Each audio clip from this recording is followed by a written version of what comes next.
New this morning, President Trump is pushing Congress to pass a law that would ban undocumented immigrants from ever obtaining commercial driver's licenses, or CDLs.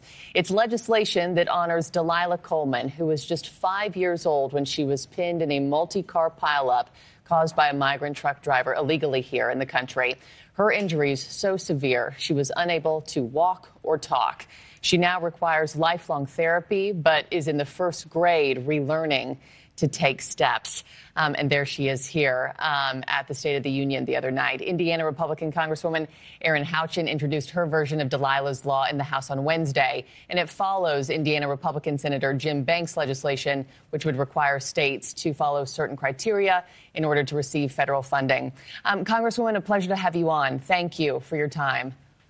Thank you. I mean, just a terrible accident that happened in California. But walk us through why this is even a wider issue and what you've seen in your state.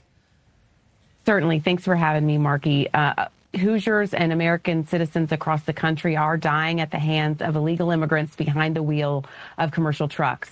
In Indiana, for instance, when I was in the state legislature, Republicans and Democrats alike have been trying to grant driver's licenses to illegal immigrants, and there are loopholes that are being exploited around the country, granting illegal immigrants CDLs. It's easier for an illegal immigrant to get a CDL than it is for our military veterans to get a CDL after having a military CDL while they served in the armed forces to get a commercial driver's license. It's also easier in some states.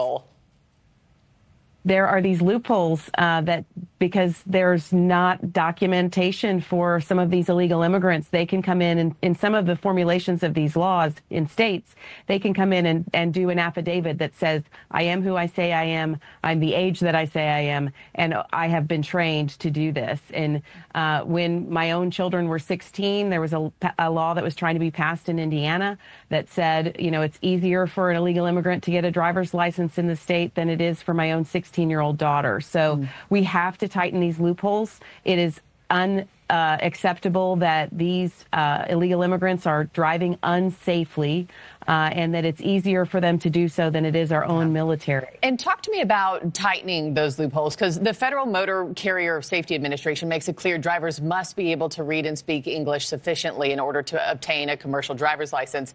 But your law, with the president's support, would really ratchet up those requirements, yes? And how so? Yeah, it prohibits anybody that's an illegal immigrant from obtaining a commercial driver's license.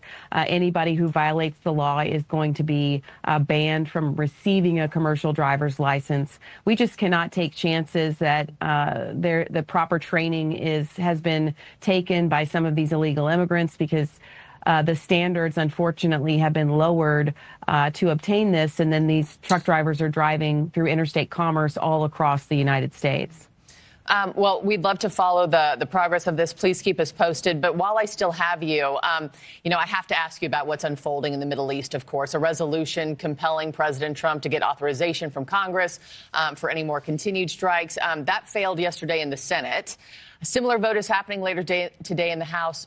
Both sides seemingly opposed to dragging out this conflict. Am I correct in saying that? And where do you stand on things? Well, I don't think the resolution, the Massey-Connor resolution, is going to move through the House today. It does make our troops who are engaging in this more unsafe and it makes the Iranian citizens less safe. You know, President Trump acted to protect American lives, and we should be applauding this decision that other presidents before him did not make.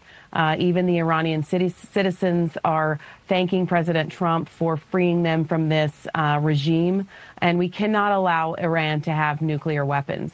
That's full stop. Every American citizen is safer today because of the action taken by President Trump. And unless we're involving boots on the ground, we should allow for our military to do what is necessary to protect American citizens on the home front. And just about 10 seconds left. Are you getting any further indications as to whether boots on the ground is going to happen? I have not been briefed on any additional need for boots on the ground. This has been, of course, we mourn the servicemen and women who were lost in the line of duty, and we pray for those families. But we must not allow Iran to have a nuclear weapon. The region and the United States are safer because of this action. Representative Erin Houchin, thank you, ma'am, for your time. Greatly appreciate it. Thank you. Thank you. A global energy boom promises